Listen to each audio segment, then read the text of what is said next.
घर पर आप बना के देखिए इतनी जूसी और क्रिस्पी चिली गोभी। इस चिली गोभी के लिए ज़्यादा इंग्रेडिएंट नहीं लगते हैं। मैंने यहाँ मीडियम साइज़ की गोभी काटी है। ये बिल्कुल धो के और सुखा दिया है, पानी बिल्कुल सूख गया है। उसी तरह से मैंने यहाँ शिमला मिर्च लिया है, उससे भी क्यूब में मैंने काट दिए, अंदर की बीजें हटा दिए हैं। अब यहाँ मैंने एक प्याज के 4 टुकड़े किए हैं। इसके शेल्स निकालने हैं। देखिए इस तरीके से निकाल के अलग अलग करके रखने का। इससे भी धो के मैंने अलग कर दिया था। अब इस गोभी को हम मैरिनेट करेंगे। मैरिनेट करने के पहले इसे ब्लांच करना पड़ेगा ताकि इजी रहे इसे पकाने में। यहाँ मैंने गर्म पानी पहले ही रख दिया था कढ़ाई में, उसमें मैंने यहाँ नमक डाला है आधा चम्मच। यहाँ मेरी गोभी 250 ग्राम है, 1 पाव गोभी है। अब मैं गर्म पानी में इसे डालूँगी। इसे पकाना नहीं है पूरी तरह से, सिर्फ 25% पकना चाहिए। माने कि चाकू से हल्का सा काटो तो हल्के से कट जाए, आसानी से कटने जैसा इसे नहीं पकाना है। जैसे ये समझो इसे ब्लांच ही करना है। अब इसे अच्छे से ब्लांच करने के बाद इसे छन्नी से अच्छे से छान लेना है। छानने के बाद इसे अलग से साइड में रखना है जब तक इसका पानी पूरा सूख न जाए। तब तक हम गोभी में मैरिनेट करने के लिए मसाला तैयार कर लेते हैं।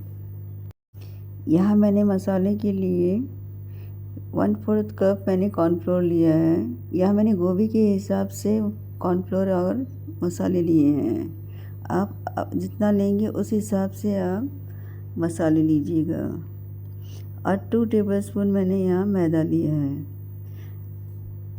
उसी के साथ आधा चम्मच लहसुन अदरक की पेस्ट ली है मैंने यहाँ, और half teaspoon red chilli powder. आप चाहो तो इसमें रेड कलर भी डाल सकते हैं, 1 पिंच। मैंने यहाँ नहीं डाला है।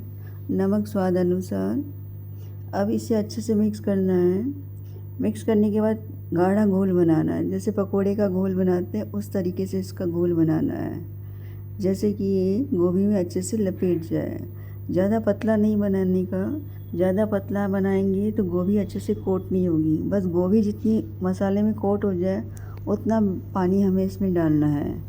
अब गोभी पूरी तरह से सूख गई है। अब इसमें अच्छे से डालने के बाद पूरा अच्छे से इस मसाले में से लपेटना है ताकि पूरी कोटिंग गोभी में अच्छे से लग जाए। वहाँ मैंने तेल को पहले से ही गर्म करने के लिए रख दिया है। अब इसमें अच्छे से कोटिंग करने के बाद इसे अच्छे से तेज़ आंच पर तलना है। मीडियम टू स्लो में नहीं तलना है, अच्छे तेज़ आंच में तलना है इसे। ठंडे में अगर गोभी डालेंगे या मीडियम आंच पे डालेंगे तो गोभी नीचे तले पे चिपक जाएगी, क्योंकि इसमें कॉर्नफ्लोर डाला हुआ है।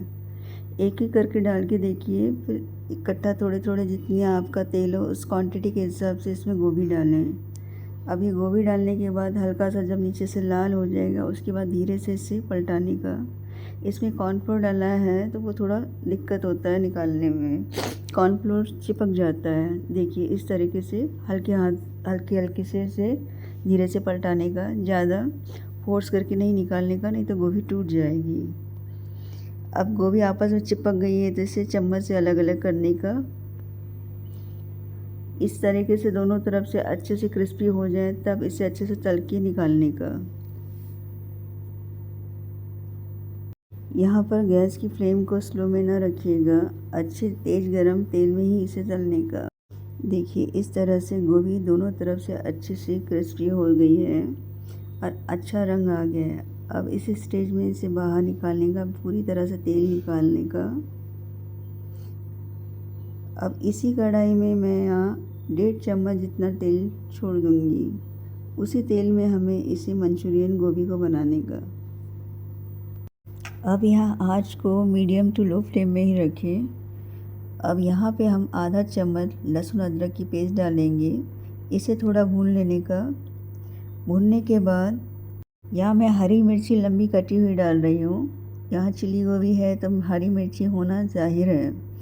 उसके बाद इसे भी थोड़ा सा हल्का सा भूनने के बाद यहाँ हमने जो प्याज काट के रखे थे वो इसमें डालने का। आँच को स्लो में ना रखिएगा, मीडियम टू लो फ्लेम में ही रखिएगा। अब इसे भी थोड़ा सा हल्का सा चलाने का, पकाने का बिल्कुल भी नहीं है प्याज को, बस हल्का सा मिक्स करने का। उसके बाद हम यहाँ पे शिमला मिर्च डालेंगे। शिमला मिर्च को भी बस हल्का सा भूनने का, पकाने का बिल्कुल भी नहीं। अब इसे भी हल्के से घुमाने के बाद यहाँ मैं गोभी के हिसाब से 1.5 टेबल स्पून मैं यहाँ रेड चिली सॉस डाल रही हूँ। आप चाहें तो यहाँ सोया सॉस भी डाल सकते हैं 1 चम्मच। मैं सोया सॉस यहाँ नहीं डाल रही हूँ, तो यहाँ मैं 1.5 टेबल स्पून के जितना मैं यहाँ रेड चिली सॉस डाल रही हूँ। ये थोड़ा तीखा रहता है, केचप नहीं है, ये रेड चिली सॉस है। और साथ ही 1/4 चम्मच काली मिर्ची का पाउडर डालना है। इसे भी डाल के अच्छे से मिक्स करने का।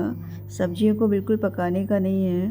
अगर आप सोया सॉस डालेंगे तो 1 चम्मच सोया सॉस डाल के आधा चम्मच आप केचप या आधा चम्मच आप रेड चिली सॉस डाल सकते हैं, गोभी की क्वांटिटी के हिसाब से। अब जो हमने गोभी फ्राई करके रखी थी वो इसमें डालने का, बस अच्छे से टॉस करने का, अच्छे से मिक्स करने का, पकाना बिल्कुल भी नहीं है। अब यहाँ पे फ्लेम को हाई कर लीजिए। यहाँ मैं 1 टेबलस्पून कॉर्नफ्लोर में 1/4 कप पानी डाल के घोल तैयार करके रखा था, उसे इसमें डालने का।